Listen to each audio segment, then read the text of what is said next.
Si l'Éternel est pour nous, qui sera contre nous? Celui qui garde Israël ne sommeille point. Il renouvelle ses bontés envers nous tous les matins. Shalom à toutes et à tous et merci d'être fidèles à Wake Up, la matinale à la gloire de l'Éternel. Pasteur Guy Bernard, bonjour. Bonjour mon frère. Vous allez bien? Très bien, par la grâce. Merci d'être avec nous ce matin. Jean-Richard, bonjour. Bonjour Aniel et shalom à tous. Monsieur Samuel Kouakou, bonjour. Bonjour. Merci d'être avec nous. Merci beaucoup. Et puis avec Monsieur Samuel Kouakou dans l'invité du Wake Up, le sujet du jour est le suivant, enjeux et perspectives de l'apprentissage par e-learning. C'est quoi le e-learning? Ouais, le e-learning, c'est vrai que c'est un mot anglais, mais c'est en fait une formation à distance, ou encore apprentissage à distance, ou encore e-formation.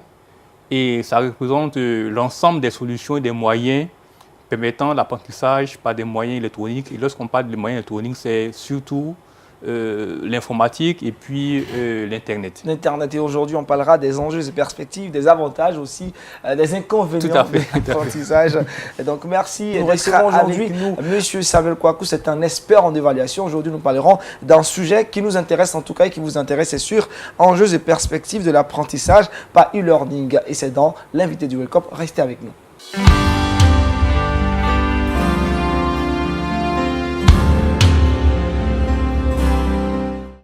Monsieur Samuel Kouakou, sujet très pertinent, enjeux et perspectives de l'apprentissage par e-learning. Dites-nous tout. Merci beaucoup. Je crois que c'est un thème vraiment d'actualité. Et lorsqu'on parle, n'est-ce pas, de e-learning, c'est vrai que c'est un mot anglais, mais en français, c'est formation en ligne, ou encore e-formation, ou encore apprentissage en ligne. Et donc, c'est le e-learning est en fait l'ensemble des solutions et des moyens permettant l'apprentissage par, en tout cas, des moyens électroniques. Et lorsqu'on parle de moyens électroniques, on parle, n'est-ce pas, de l'Internet et on parle également aussi de l'informatique. Et il faut dire que le e-learning fait partie d'un grand groupe, le groupe, n'est-ce pas, des formations à distance. Et pour ceux qui ont encore de la mémoire, peuvent se rappeler qu'il y a encore quelques années de cela, il y avait des types de formations qu'on appelle des formations par correspondance, où certaines personnes étaient soit peut-être à l'extérieur, en Europe, envoyaient par la poste des cours et, disons, l'apprenant, répondait, n'est-ce pas, aux questions, traitait les devoirs, il les renvoyait également aussi par la poste et ainsi de suite. Et ça fait qu'il y a eu en tout cas beaucoup de personnes qui ont pu avoir des diplômes par ce canal-là. Et donc, le e-learning rentre en fait dans ce grand groupe de formation à distance qui, comme je viens de le dire, il y a la formation par correspondance, mais il y a également aussi les MOOC. C'est actuellement ce qu'on appelle le Massive Open Online Course. C'est-à-dire, en fait, c'est des plateformes où il y a beaucoup de formations en ligne. Vous pouvez, n'est-ce pas, aller faire les sélections. Et effectivement, enfin, également aussi, il y a le e-learning dont nous allons tout à l'heure, n'est-ce pas, développer les grands points. Et donc, pour revenir d'abord à la formation, n'est-ce pas, à distance, il faut dire que cette formation a connu 4 générations.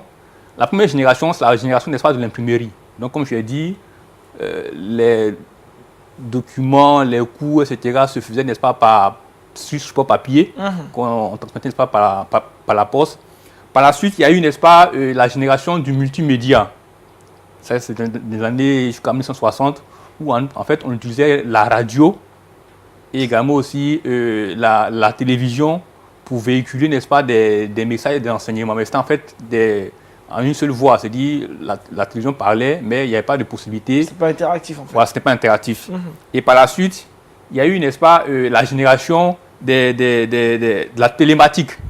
Et dans cette génération-là, il y a eu maintenant cette possibilité de pouvoir, disons, interagir avec plusieurs personnes à la fois. À travers, par exemple, également sur le téléphone et autres, donc on pourrait appeler, enfin, il y a ce qu'on appelle les visioconférences ou bien les vidéoconférences. C'est-à-dire, par exemple, plusieurs personnes pouvaient se connecter sur une plateforme en audio et échanger. Et maintenant vient la dernière génération que nous connaissons maintenant, c'est la génération qu'on appelle d'apprentissage flexible, c'est la génération, n'est-ce pas, de e-learning.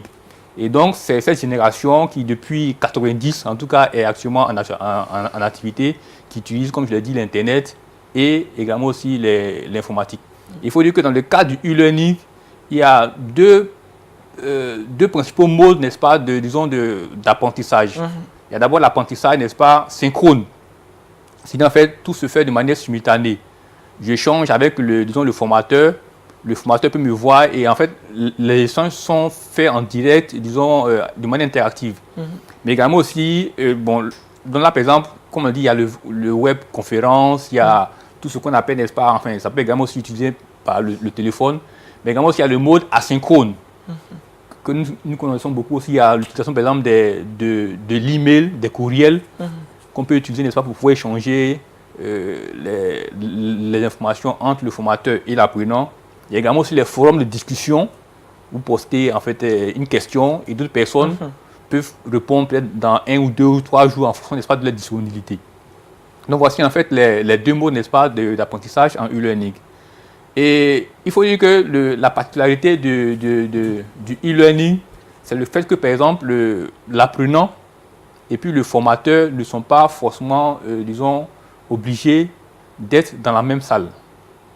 Le e-learning également aussi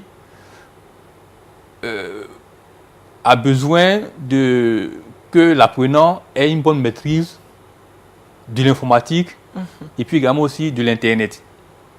Et le e-learning également aussi a besoin que les thèmes qui vont être discutés soient déjà préparés, n'est-ce pas, à l'avance. Mais ce nouveau mode a également des avantages. L'avantage premier, c'est en fait, comme je dis, la flexibilité.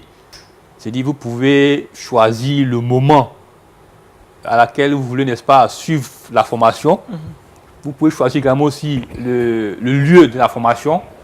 Vous pouvez également aussi choisir le temps de la formation. Donc là, vraiment, c'est vraiment assez flexible. Et l'accessibilité aussi, ça permet, n'est-ce pas, à un grand nombre de pouvoir avoir, n'est-ce pas, accès à cette formation parce que, évidemment, pour les formations en présentiel, c'est peut-être 30 personnes dans la classe ou bien 25 personnes au maximum. Mais avec le e-learning, c'est en tout cas sur le plan international, planétaire, tout le monde peut se connecter à la plateforme pour pouvoir apprendre. Mais il y a aussi, n'est-ce pas, des inconvénients. Et en termes d'inconvénients, il y a ce qu'on appelle l'autodiscipline. La personne est amenée elle-même à faire un effort pour pouvoir apprendre.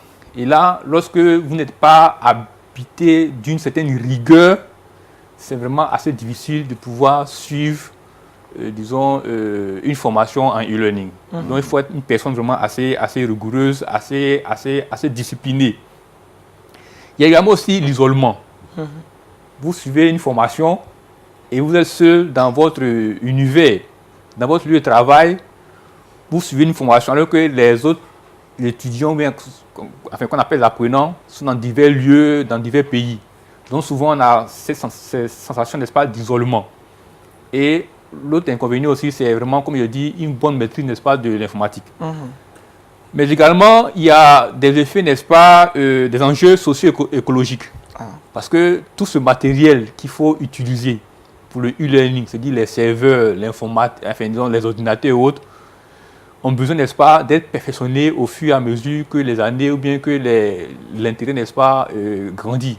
Et donc, il y a une nécessité, n'est-ce pas, de pouvoir utiliser plus d'énergie. Il y a également aussi les énergies, disons, de tous ces, enfin, disons, les déchets de tous ces appareils électro-techniques qu'on doit pouvoir, n'est-ce pas, gérer. Donc, ça crée également aussi des difficultés au niveau écologique. Mais enfin, ce qui est un point assez important aussi de e-learning, c'est que ça crée de l'emploi. Parce que moi, par exemple, j'ai eu l'opportunité de pouvoir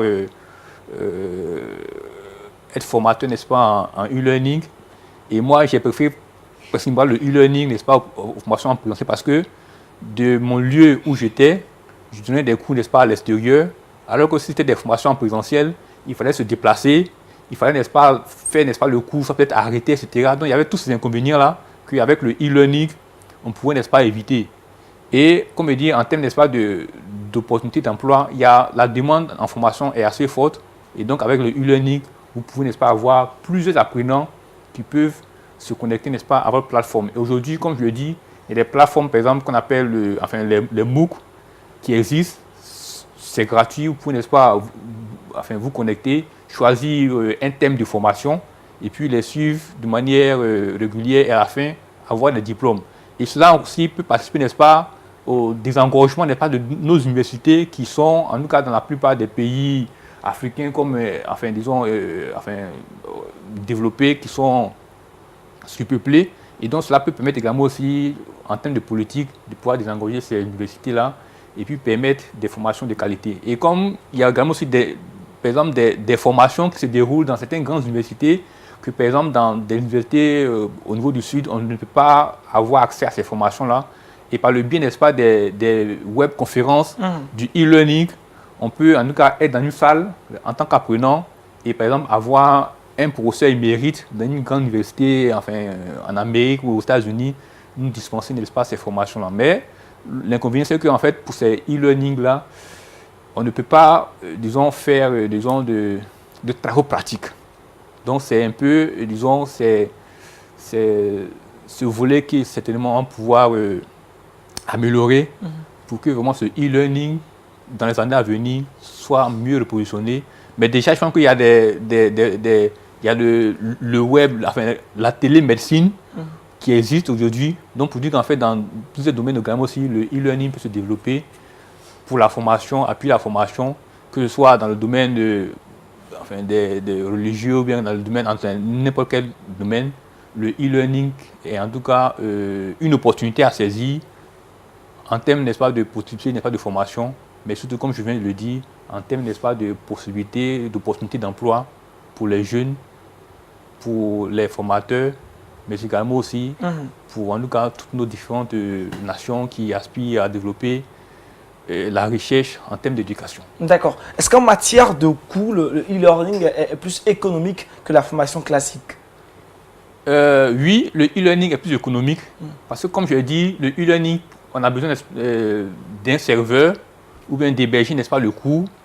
Et c'est un peu tout ce système-là dont on a besoin, et un formateur. Et le reste, n'est-ce pas, c'est plusieurs apprenants qui se connectent, n'est-ce pas, disons, au serveur pour pouvoir suivre le cours. Donc, ça fait que cela réduit en fait le coût d'accès à ces formations e-learning. Alors que si c'était par exemple des formations en présentiel, comme je l'ai dit, c'est seulement peut-être maximum 30 personnes ou 25 personnes par session. Et lorsque par exemple on a déplacé, disons, un expert d'un autre pays pour un autre pays, il y a le coût de transport, l'hébergement, etc.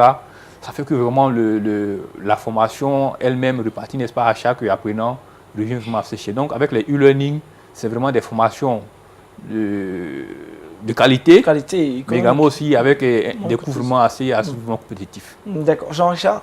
Moi, je souhaiterais savoir si des diplômes sont décernés. Si oui, est-ce que ces diplômes-là ont une certaine qualité? Est-ce qu'elles sont reconnues véritablement par nos différents États? Oui, aujourd'hui, les diplômes, n'est-ce pas, sont reconnus. Il y a plusieurs, n'est-ce pas, universités qui ont mis en place des centres de formation ouverts et à distance, qui délient en tout cas des formations, des diplômes au même titre que les diplômes qui se font, n'est-ce pas, en présentiel. Mais la plupart, n'est-ce pas, de ces diplômes sont pour des formations professionnelles. C'est-à-dire d'abord des personnes qui ont déjà une base, mais qui veulent également se perfectionner. Parce que lorsque ce n'est pas des formations professionnelles, comme je l'ai dit, il y a des difficultés pour pouvoir faire, n'est-ce pas, des travaux pratiques. Donc, sinon, aujourd'hui, il existe, en tout cas dans les grandes universités, des formations en présentiel, mais également aussi des formations, disons, à distance, qui offrent également aussi des diplômes. Et moi, par exemple, j'ai eu l'opportunité de pouvoir en bénéficier et par la suite de pouvoir avoir une certification en formation à distance de l'Agence universitaire de la francophonie, qui est cette agence-là qui regroupe toutes les universités francophones. Donc pour dire que non seulement il y a le diplôme, mais également aussi il y a des possibilités de pouvoir avoir des diplômes aussi pour être formateur en e-learning. Aujourd'hui, on entend très souvent parler d'université en ligne, d'université numérique. Est-ce que université numérique et e-learning vont de pair? Oui, en fait, bon, c'est comme vous avez vu un peu dans les définitions, que ce soit université en ligne, université virtuelle ou bien université, enfin, e-learning, bien e-formation, tout ça, en fait, c'est en fait le même groupe de formation, n'est-ce pas, en ligne. Que ce soit virtuel, en fait, le virtuel, c'est qu'en fait, la personne est à l'extérieur. Donc, ça rentre également aussi dans le cas, n'est-ce pas, de e-learning. Parce que le e-learning, comme je l'ai dit, il y a le web conférence, il y a la messagerie instantanée, il y a tout le mécanisme synchrone, asynchrone pour pouvoir faire les formations. Donc, tous ces types, n'est-ce pas, de formation aussi rentrent en compte dans le cadre du e-learning. Comme je l'ai dit, le e-learning, c'est vraiment la 4e génération, sinon pour le moment la dernière génération en matière de formation à distance. Vous avez parlé d'autodiscipline pour faire le e-learning. Est-ce que le e-learning ne s'applique pas à tous les apprenants alors? Un apprenant qui n'est pas autodiscipliné, c'est vraiment hasardeux et très dangereux pour lui de se lancer dans le e-learning. Oui, tout à fait. Comme je l'ai dit, vous êtes n'est-ce pas, amené vous-même à vous organiser, à choisir, n'est-ce pas, votre temps, n'est-ce pas, à laquelle vous allez vous connecter à la plateforme. Vous allez télécharger les cours, vous allez traiter les cours. Donc tout cela, il faut vraiment assez de rigueur. Par exemple, l'expérience que moi j'ai eue lorsque je donnais des cours, n'est-ce pas, dans un centre de formation à distance, les personnes sont des professionnels. Souvent, elles sont sur le terrain dans la journée, elles travaillent, ou bien souvent même les week-ends, elles sont en mission. Et donc, lorsque vous ne vous donnez pas vraiment une certaine rigueur dans votre calendrier en fonction de tout ce qu'il y a comme difficulté de gestion familiale et autres, vous ne pouvez vraiment pas suivre vraiment les cours. Donc, c'est un peu ça, les difficultés du e-learning. Mais comme on le dit, il y a beaucoup de personnes aujourd'hui qui utilisent, n'est-ce pas, cette opportunité-là pour pouvoir avoir des formations. Les personnes qui sont vraiment, dans le cadre de leur travail, sont beaucoup en mouvement, en mission, etc., qui n'ont pas le temps de pouvoir être dans une salle pour suivre les cours. Et donc, le e-learning est vraiment pour tout ce groupe de personnes-là une opportunité de pouvoir se former, de pouvoir encore avoir d'autres formations. Vous l'avez dit, on va le rappeler, c'est aussi un moyen pour les autorités publiques de pouvoir désengorger parfois nos universités ici qui n'ont pas assez de capacité. Oui, tout à fait. Comme je l'ai dit, le e-learning, c'est vraiment assez flexible. D'abord, le lieu de formation, vous pouvez rester à la maison, vous connectez sur la plateforme à partir, n'est-ce pas, de l'informatique, bien de l'Internet, suivre les cours. Comme j'ai dit, les cours peuvent être de manière synchrone. C'est-à-dire, par exemple, on dit, par exemple, de 8 à 9 heures, il y a tel cours qui se déroule. Le professeur, vous voyez le professeur, n'est-ce pas, en ligne, il fait son cours magistral avec le mécanisme que vous avez pour lui poser les questions, etc. Donc, comme je dis, on n'a pas forcément besoin d'être dans un lieu bien précis, dans une salle pour pouvoir faire ce cours-là. Donc, c'est une opportunité pour, en tout cas, nos dirigeants, que ce soit au niveau du gouvernement comme dans toutes les organisations religieuses ou pas. C'était une belle opportunité à saisir en termes, n'est-ce pas, de formation. Et nous pensons que dans les générations à venir, en termes de formation à distance, le e-learning sera encore amélioré. Et certainement qu'on n'aura plus vraiment à aller au cours ou bien dans l'université pour pouvoir prendre les enseignements. Et surtout que maintenant, comme je dis, à partir, n'est-ce pas, des MOOC, la plupart des cours sont vraiment en ligne gratuits. Vous pouvez actuellement, vous allez vous inscrire dans un MOOC, choisir le thème du cours que vous désirez, vous répondez, n'est-ce pas, suivez le parcours et à la fin, vous avez votre certificat ou bien votre diplôme. Voilà qui est bien clair. Merci encore à M. Samuel Kouakou, je dis expert en évaluation. Aujourd'hui, nous avons parlé des enjeux et perspectives de l'apprentissage par e-learning. On poursuit notre émission et on va retrouver Jean-Richard dans le Saviez-vous.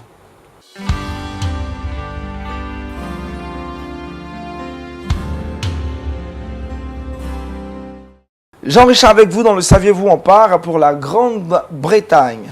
Effectivement, Aniel, on part pour la Grande-Bretagne. J'ai décidé de vous poser cette question. Saviez-vous qui est Jonathan Aitken? I don't know, je ne sais pas. Eh bien, Jonathan Aitken est un homme politique au niveau de la Grande-Bretagne. Il a été ministre d'État chargé des achats du matériel militaire au niveau de la Grande-Bretagne en 1995. Il était quelqu'un qui était pressenti pour être Premier ministre même au niveau de la Grande-Bretagne. Malheureusement, il a été éclaboussé par une affaire de corruption, fort malheureusement. Et Jonathan Aitken a été condamné. Son affaire se rapportait un peu à l'affaire Cahuzac au niveau de la France, détournement de fonds publics. Il a été emprisonné pour 18 mois de prison. Malheureusement, heureusement, on peut le dire, il a fait 7 mois et il en est sorti. Mais pendant ces 7 mois de prison, il a fréquenté un groupe de prière des détenus de droit commun. Plus tard, lorsqu'il est sorti de prison, il a étudié le grec biblique. Il a fait des études en faculté de théologie, tendance évangélique à l'université d'Oxford. Et aujourd'hui, figurez-vous qu'il est devenu diacre et il s'évertue au niveau de la Grande-Bretagne à porter le nom de Jésus-Christ sur tous les grands médias. Il utilise un tant soit peu sa popularité puisqu'il est très populaire. Il est issu d'une grande famille, une famille qui était proche de Winston Churchill, qui a été Premier ministre, on se rappelle, au niveau de la Grande-Bretagne. et bien son aura, il utilise cette aura-là pour présenter Jésus-Christ aujourd'hui. Il est président d'honneur d'une ONG, l'ONG qui lutte contre l'Église persécutée, Christian Solidarity Worldwide. Donc c'est ce personnage que je tenais à présenter, membre du Parti conservateur de 1974 à 1997. Malheureusement, il n'a pas été Premier ministre, mais aujourd'hui, on peut le dire, il est Premier ministre du Seigneur au niveau de la Grande-Bretagne, puisqu'il s'évertue à partir sur tous les médias, son aura, sa connaissance de la scène politique lui donne la possibilité d'entrer un peu dans tous les milieux. Et aujourd'hui, il dénonce l'Église persécutée. Il essaie à son niveau d'éveiller les consciences, d'interpeller tous les politiques afin qu'ils condamnent tous ces pouvoirs qui luttent contre l'Église persécutée. Merci Jean-Richard de nous avoir apporté cette information. Il n'a pas été Premier ministre, vous l'avez dit, mais Premier ministre du Seigneur. C'est le meilleur portefeuille ministériel. Hein. Pasteur, avant de te dire au revoir, on va revenir sur l'exhortation, quelques grandes lignes qu'il faut retenir. Mettre en valeur les talents reçus. Mettre en valeur les talents reçus sans se laisser intimider par ses capacités naturelles, par des diplômes qu'on n'a pas ou par la crainte des hommes. Avoir foi en Dieu qui a mis ses talents et ses dons en nous. Et nous allons y arriver. Voilà qui est bien clair. Monsieur Samuel Kwaku, merci d'avoir répondu à notre invitation. Avec vous également, enjeux et perspectives de l'apprentissage par e-learning, un message à l'endroit des autorités qui peuvent vraiment investir dans ce domaine. Oui, aujourd'hui avec le e-learning, pas besoin, n'est-ce pas, de se trouver dans une salle de formation, pas besoin de faire venir un formateur aucune, n'est-ce pas, d'une session. Le e-learning, avec notamment l'utilisation de l'informatique et de l'Internet, peut permettre de pouvoir, à distance, avoir des formations de qualité, avoir également aussi des diplômes et également aussi avoir, disons, une opportunité d'emploi pour les personnes qui détiennent des diplômes, mais également aussi pour les formateurs aussi, avoir des opportunités aussi d'emploi en tant que formateur. Donc pour nous, en fait, c'est une nouvelle génération de formation qui a besoin d'être soutenue et surtout intégrée dans notre politique de formation dans les différents pays et surtout un grand intérêt doit pouvoir être donné par nos différents gouvernements. Merci à M. Samuel Kwaku. L'alpha de cette émission, c'est bien la parole de Dieu. L'oméga également, c'est la parole de Dieu. Jean-Richard, le verset boussole.